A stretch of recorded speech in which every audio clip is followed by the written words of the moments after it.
Welcome to our talk today. This particular talk is on trauma healing through adaptation, something I'm sure that we're all quite familiar with. So good morning. Hello, Andrea. Good morning, good afternoon, and good evening, depending on where you're showing up from. I know we have Samuel's from Nigeria, and Toyin is there. Hello, Toyin. Nice to see you. Hi. How are you? Yes. Good evening, and that's their evening. And Sue, I'm going to invite you if you'll let people in for me, and that way I can do what I do best, which is be a talking head. All right. Thanks, Toyin. And there's Ava coming. There's Ava. Hello. Nice to see you. So my name's Brad Hardie, for those of you that don't know, and I'm one of the principals of Moving to Human Spirit, along with my business partner, Susan Hogarth, who is with us here today. Thanks, Susan, for coming and giving me a hand. And we have behind the scenes is our fabulous strategist, marketer, and web developer, Ashley, who's hiding behind there. But thank you, Ashley, for coming. She has to step away because she's busy with so many things, but it's nice to see her here at the beginning. She's here to remind me to turn the recording on so that she'll have something to put out later. So Moving to Human Spirit have coached trauma survivors and their families for over a decade now. We've delivered trauma-informed programs and trainings to organizations and communities, both Indigenous, Métis, First Nations, and also just corporations that are interested, Community Futures, Fraser Health, to name a few. And we offer ICF accredited programs that train people to become trauma-informed coaches. And many of you on this call today actually are from classes that we have produced, and you have become trauma-informed coaches. So congratulations on that. And it's nice to see some familiar faces. So the objective that Susan and I have undertaken for years is our aim to build the world so that it understands trauma and its imprints, but also fosters growth through experience, curiosity, innovation, and of course, our topic today, which is adaptation. So I'd like us just to take a few moments. Any of you that have taken a class with me, remember that I always like to come to this moment. So I want to just take a few moments before we get started and bring you all to this place by taking some nice deep breaths and just relaxing. You know, we have lots of stuff that happens before we come into class. We've had a huge day. And we also understand that everything changes all the time. So it can make us a bit anxious. So I just want to bring us to this space by taking some nice deep breaths. We're taking these nice deep breaths and holding them for a little bit. And what that does is start activating our parasympathetic nervous system. More importantly, it starts activating our vagus nerve, which is the hugest part of our parasympathetic. And as a result of having this intake of breath and nice big exhales, we actually are bringing our prefrontal cortex online.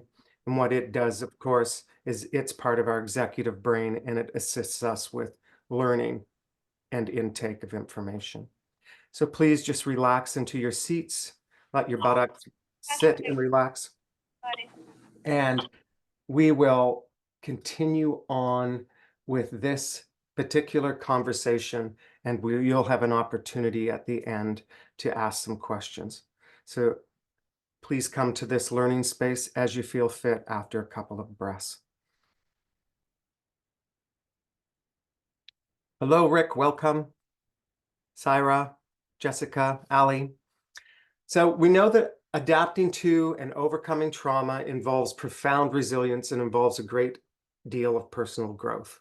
That's an experience that most of us have had.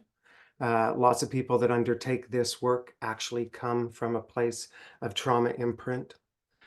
We become very curious in our healing process, but what produces trauma, where it comes from, how we work with it. So similar to how organisms evolve and adjust to their environments over time, individuals can apply the principles of adaptation and navigate the challenges posed by traumatic experiences.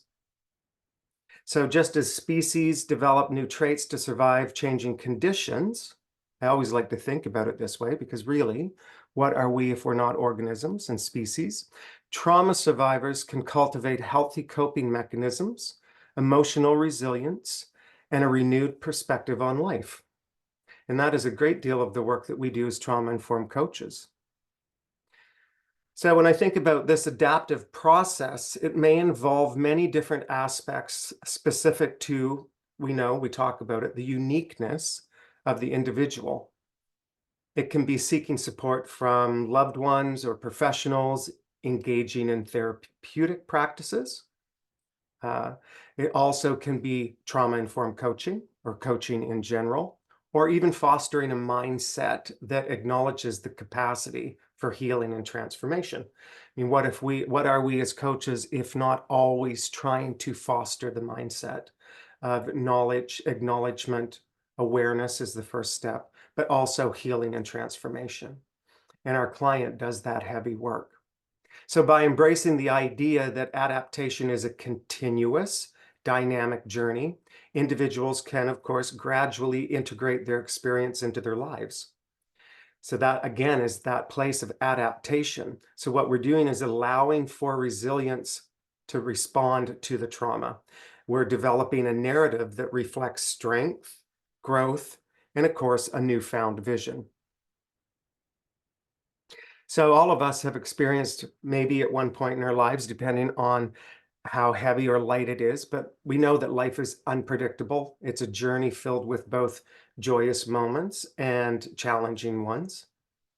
For some, these trials come in the form of a traumatic experience, and that leaves them a lasting imprint on their lives.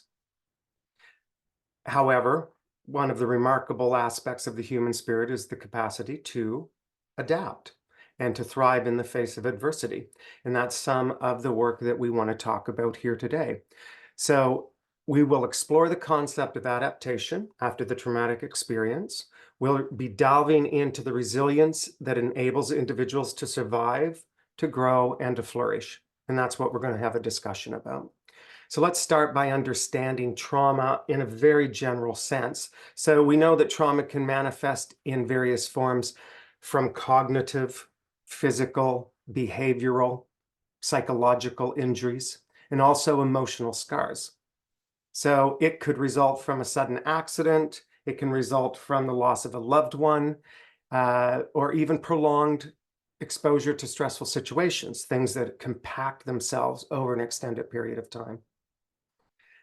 So the impact of trauma can be profound, affecting any individual's mental, emotional, and physical well-being. We think about books such as When the Body Says No by Dr. Gabor Mate. We think about Dr. Van der Kolk's book, The Body Keeps the Score. So we're talking about the manifestation of some of those mental, emotional, and physical states and well-being. Yet in the aftermath of these experiences, many individuals find ways to adapt by rebuilding their lives and discovering newfound strengths, which I always find interesting, especially in the work that we conduct with people. So some even report that the traumatic experience has significantly changed them for the better. Oftentimes, if you ask someone who has come out of the other part of their healing, or the other end of it, I should say, they'll often report that the experience has changed them profoundly. And what it does is it helps them better focus, has a more positive focus on the future, but it also creates this deeper meaning in their life. And I've always found that interesting. Some people can report that they wouldn't be who they are today without the trauma imprint itself. It wouldn't have driven them to do what it is that they've done in their life. And that's pretty amazing. And what does that do? It comes through adaptation. We adapt to the environment. So when reflecting on this, it's always helpful to understand some of the stages of adaptation. So adapting to life after a traumatic event is a process that unfolds in usually stages. Some of them you guys may be familiar with. We're all unique and individual, so some of us might skip stages, some of us might employ ones more than others. But adaptation is not this linear process. It's much more a dynamic, deeply personal journey. So it involves a series of psychological and emotional adjustments. That makes total sense to me because trauma comes through the limbic system. The thalamus plays a huge part in trauma reaction. So of course, there's going to be dynamics around the emotional adjustments. And that's mostly to rebuild that sense of normalcy, to be able to restore some semblance of control. Because remember, anytime that we go through something, a traumatic imprint, what we're looking at is that we're trying to gain control again because of the actions of the body or the limbic system. Because control equals safety equals options. So that's very important in adaptation. So the adaptive response begins when the survival instinct kicks in. So that's something interesting to think about. Our adaptation to life, or in this time when we're speaking about it, the environment we find ourselves in. So we're talking about that survival instinct, which is an adaptation, and it really allows the individual to navigate the immediate threats, whether they're perceived or not. But it is there so that we can protect ourselves.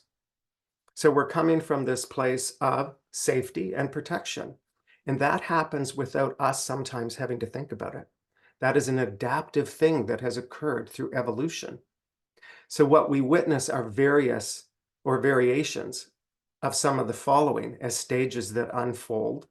And of course, these will vary from person to person. First one I want to talk about is the stress response mechanism itself, because we all respond to stress differently. So the body's stress response, we often refer to it as the fight or flight. There's also a freeze or fawn, and that is the overwhelming of the parasympathetic. So, but when we think about the sympathetic nervous system and the response of fight or flight response, that is a product of evolution. And that is an organism adapting to environment and surviving. Now, so when faced with a threat, the body releases, of course, stress hormones and chemicals like cortisol and adrenaline, preparing an individual to do something called confront or flee. So it does that so that we can escape the danger. So the psychological response enhances the chances of survival in the face of immediate threats. So that is an adaptive measure. It starts without us having to put any employment into it. The body's one objective is to keep the organism alive and safe. I find that wonderfully complex and also completely simple. So the other thing that might follow this is shock. So when we think about adaptation and shock, initially individuals may experience shock, struggling to accept the reality of what's happened. Primary coping mechanisms to help individuals will be present at this stage when we're in the shocked stage. And these work in favor of, to do what? They assist with recovery. They may assist with avoiding painful memories, physical environments that remind us of the trauma. So shock is actually something that the body produces to further assist. It's an adaptation of the organism to help us heal and to keep us from remembering the imprint in the moment. And of course, what happens as a result of that, I don't know if you've gone through a traumatic imprint, oftentimes people report an emotional process after the shock wears off. And what I mean by that is the limbic system may become more active. We might become more sensitive. We might become more visual, auditory, kinesthetic, olfactory, gustatory related. Remember, we view our entire environment and life through our visual, auditory, kinesthetic, olfactory, gustatory.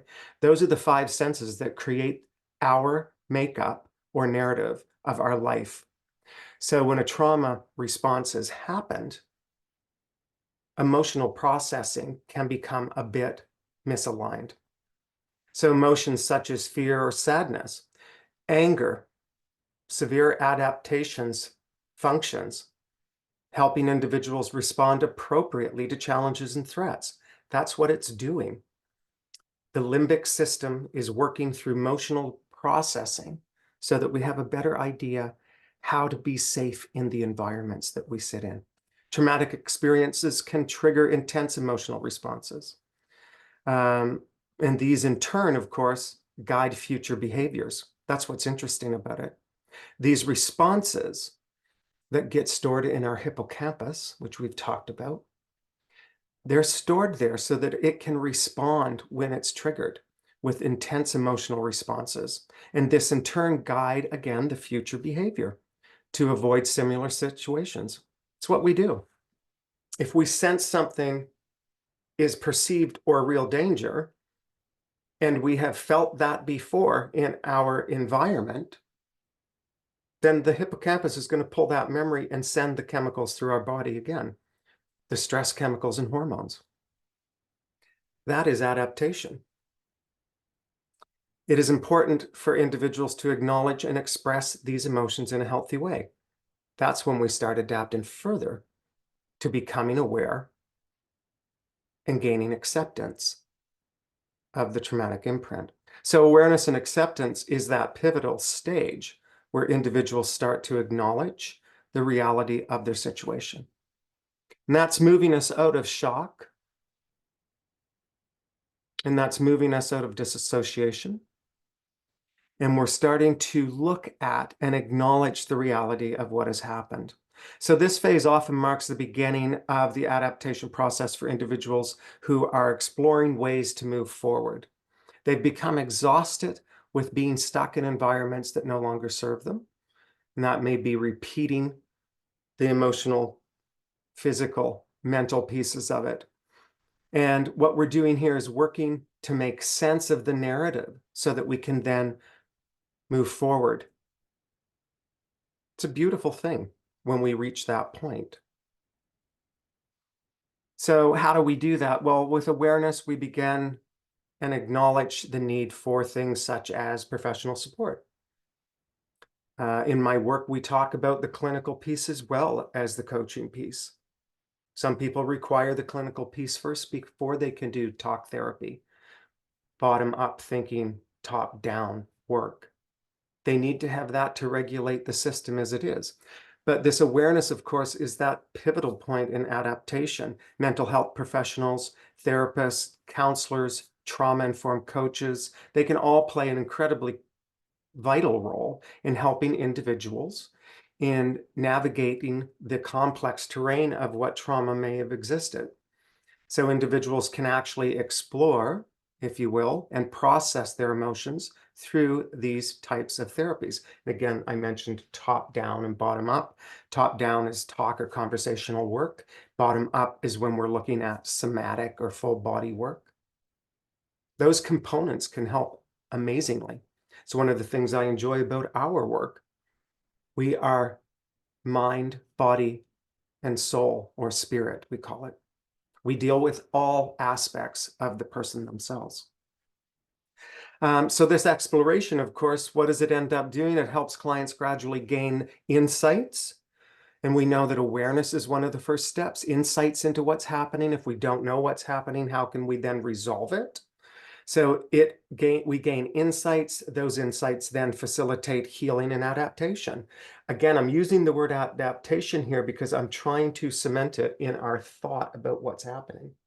Because people oftentimes come to us and say, I just want it to either go back to the way it was before, or I want this whole thing to go away. And we can't do that. The work in trauma-informed coaching is that I know I cannot change anyone's past. So what is better to do is to honor what's happened in the past and draw our strength from it. And that's adapting to what has happened. So we're reconstructing again. We're really working towards rebuilding the lives. That reconstructive phase, that's where we get to say, you can now choose. I cannot change what was in your past. I cannot change what happened. But what we can do in the work together is that we can move forward and create a future that you desire more than what you had. One that honors what happened, draw the strength and resilience from it. but move you towards something that is more exhilarating. And that comes, of course, from choice. So again, our work is about becoming curious about the narrative that they're living in, further processing. You'll hear me say making meaning of the narrative. What we're talking about there is making sense about what happened. Can't change it. Drawing strength from it. People will say, you know, it's impossible. I don't know how to get rid of this. I don't have the strength. The reality is that the person's in front of us. They already had the strength to get there. My curiosity is what it took for them to arrive at today in the here and now, because that's where our work is. That's where adaptation happens. Repetition sometimes holds us in a place. Adaptation, and what that means is moving beyond, changing, forging forward. And we do that from observing the position, what we're doing, looking at the imprint that has occurred. So those are some really beautiful stages of the work that we do. One of the interesting pieces of it, I remember talking to a psychologist, and he was explaining that trauma doesn't heal by itself. And what he was referring to is understanding the role of connection. So the other piece that's so important to us as humans, as the human organism, is that social support plays a huge part in trauma recovery. That's why he was saying trauma doesn't heal on its own. Humans are social beings, and our evolutionary history, as we know, it involves living in social groups or tribes. That's what we have done forever. And why is that important? Because it gives us culture, it gives us beliefs, it gives us values, it gives us harmony, it gives us social output. That's incredibly important. The ability to form social bonds, share resources, provide support in times of distress. That's been crucial for our survival for years. It's why children run to their parents. So when we look at this, when we think about these things in the face of trauma, individuals often seek comfort and assistance from others. This really helps leverage the strength and social network and protection. It also supports them feeling like they belong somewhere. Because one of the pieces of trauma is that piece where we have so much difficulty trying to explain it. How do we explain this experience that's so personal to someone else? And that then can isolate us quite a lot. So this piece of connection is hugely important. So human connection is the cornerstone of us adapting after trauma. So building and maintaining supportive relationships can provide, of course, that crucial foundation. And that is there because we want to be able to heal. We want to be able to feel and heal and advance. Whether through family, friends, support groups, empathy and understanding of others can be very helpful. Individuals feeling seen, heard, respected, they foster a sense of belonging. And this is while reducing that feeling of isolation often associated with trauma. So these tools are there if we use them. So the evolution of coping mechanisms, of course, has long been part of our traumatic experience. As humans evolve, various coping mechanisms and strategies have emerged to deal with the challenges of our life. That has been something that has been going on forever. These include things like problem-solving skills. You know, look at how far we've come over the millennia. Years and years of problem solving, new skills, emotional regulation. Development of cultural practices and rituals are also a huge part of it. We talk about the spiritual and psychological ideas around our lives and what happens. So in the aftermath of trauma, individuals often, of course, develop coping mechanisms to manage the overwhelm of emotions, feelings, memories associated. Some of them can be maladaptive. We're always watching for maladaptive behaviors that we're able to then change into better coping mechanisms. The adaptation of the healthy coping mechanisms or strategies such as mindfulness, exercise, creative outlets. These can all contribute to better healing process, emotional well-being. And of course, what does it do? It helps us build a further resilience in our work.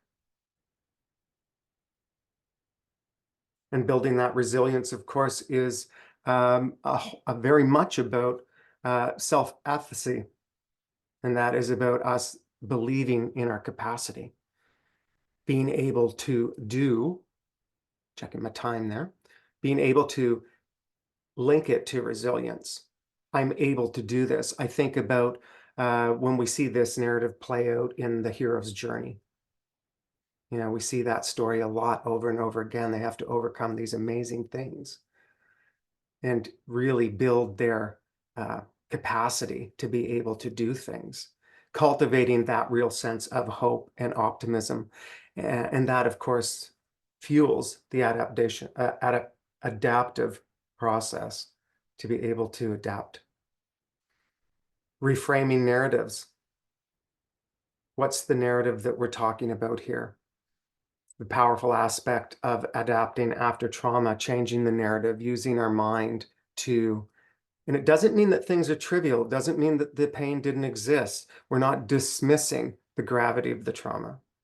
Rather, it entails finding ways to integrate the experience into one's life in a way that, again, promotes healthy resilience and growth. So the shift is the perspective.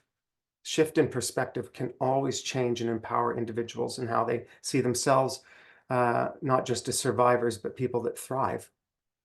And it also changes how they see the world. So when I think about this talk in conclusion, we're really looking at adaptation after trauma. It's profound and ongoing process.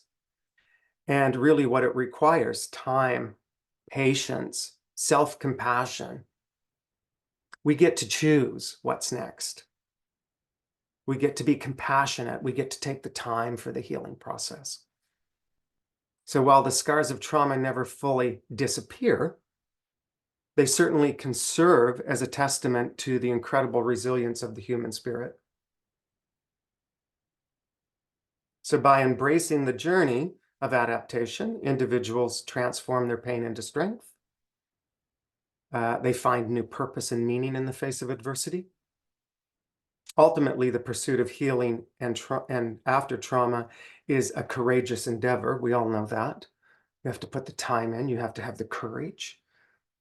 I don't think anyone's signing up for it. It's not something we've asked for. It's what's presented to us. It's the gift that was given without our request.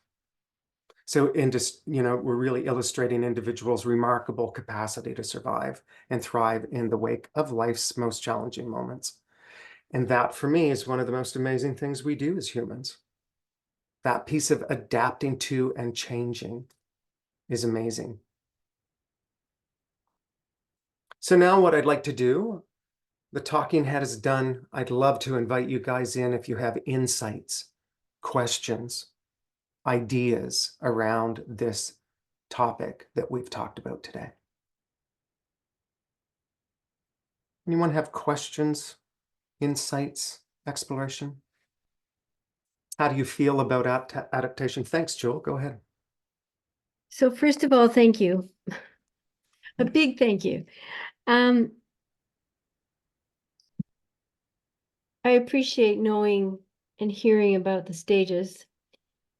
And I guess I specifically kind of came alive for me around the human connection and how pivotal it is in healing.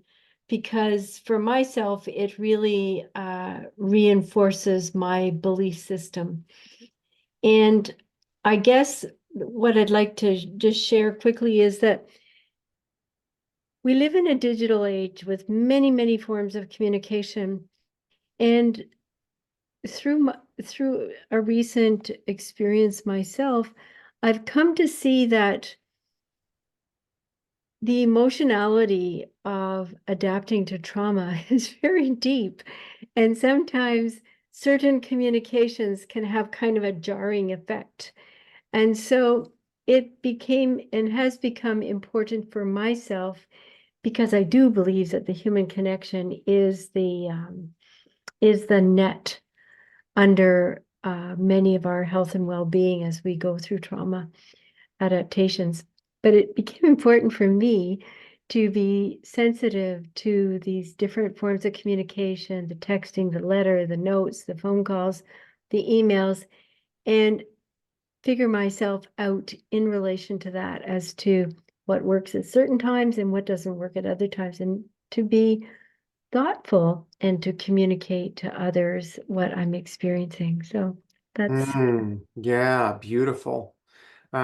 Super interesting. You've tweaked me. I'm just trying to remember a book that I recently read on that topic. Jewel, I'll look it up and send it out. But yeah, it's also not only understanding how we're presenting and letting people know how we communicate in the world, but also having an understanding of how they communicate. And I see that quite a bit now that I'm and getting older. I'm seeing quite a range between the younger people that I work with, and it's like they're communicating in a completely different way than I ever did. Because and plus, COVID has also presented another challenge with us too when it comes to bonding and connectivity with people and such. So thank you, Jewel, and I'll look that book up and send it. It was quite an interesting read. Rick says, as a coach and trauma survivor, how do we judge when therapeutic care is needed? Thank you, Rick. I'm going to come right back to that question because it's an important one. Anastasia, do you want to go ahead and then I'll answer Rick's question? Sure. I just wanted to make a comment here about everybody who's a trauma-informed coach has likely gone through some sort of trauma, and it's what leads you to this work. But I think that there's a special power in everybody's adaptation story when revealed to other people who are almost at the stage of adaptation. And if you can show it in a way that they understand it's possible, then there's some power there for them to move into that step of, I need help, that awareness that you spoke of. Mm-hmm. Yeah, thank you for that. Interesting. And I think about that in our coaching practices, where it is that we are showing the compassion that is needed. And, we're always mindful about being someone that overtakes the session, but I still think there is room for us to have moments of share so that that deeper creative alliance is built, so that the person knows they're sitting with someone that truly understands them. Yeah. So yes, thanks, Anastasia. So Rick has asked this question about how do we judge when therapeutic care is needed and when not? So for me, Rick, when I think about the work that we do, and I'll let other trauma-informed coaches weigh in on it, or any other coaches that might be here, I really take all of my lead from my client. If they present something that I feel is outside of my wheelhouse, and what I mean by that is when I do a contract with them, and I believe that to be true for most of us here, I really let them know that there are some things that I don't do. I'm not a therapist, I'm not a counselor, not a pastor, I'm not a minister. And the work that we're going to undertake is really their work. I'm not going to be healing them, they'll be healing themselves.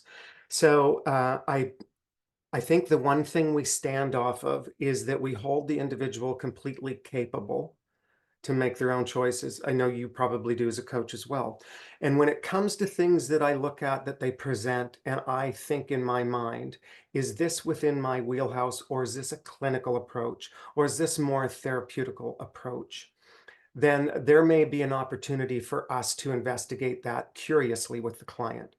So I could say something to the effect of, so you know that I'm non-clinical, I'm not a therapist, I'm not a counselor. So I'm curious, this information that you're bringing up here, what might happen if you presented that to someone that was more clinical? Do you feel that may be a better opportunity for you to process this information? And I like doing it that way because I have experienced clients coming to us and saying, I'm done with the clinical therapeutic approach.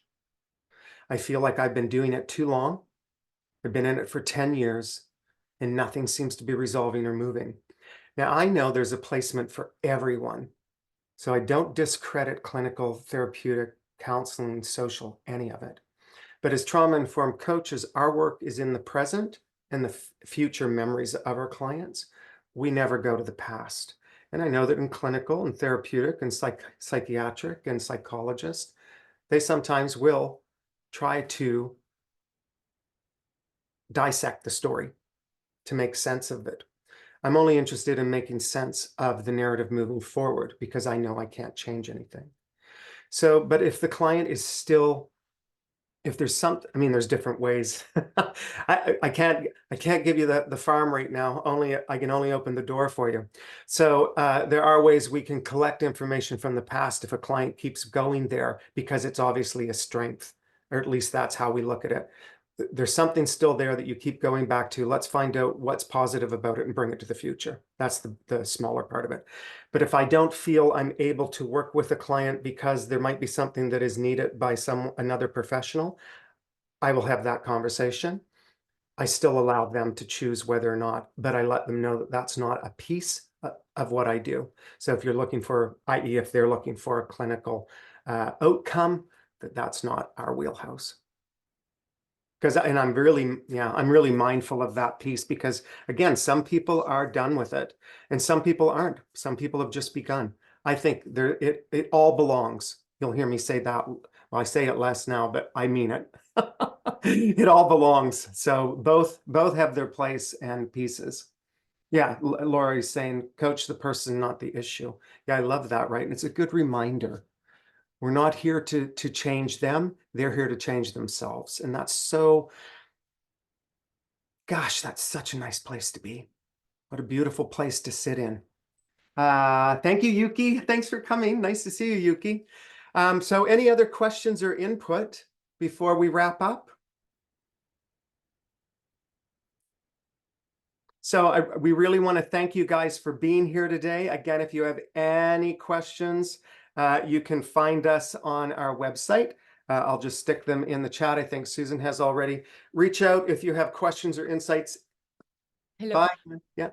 I just have a little footnote. I was reading Mrs. Dalloway from Virginia Woolf, and there's beautiful passages on what was called at the time shell shock, and it was really quite interesting. I think that, you know, as trauma-informed coaches, it's nice to see this put in literary words, and it just gives another outlook. And I'm just offering that. Thank you. Beautiful. Yes, the shell shock, the post-traumatic stress of our work. So good. Thank you, Anne. Hello, Jessica. Thank you, everyone, for showing up. It was a complete pleasure. If you want to review, of course, Ashley will have the recording up. Stay well, and we'll see you very soon with our next topic to be announced. Have a great day, everyone. Thank you. Good to see you, Jean. Thanks, Brad. Bye. So much. Thank you. So much. Care. Thanks, Brad, Susan. Nice to see you.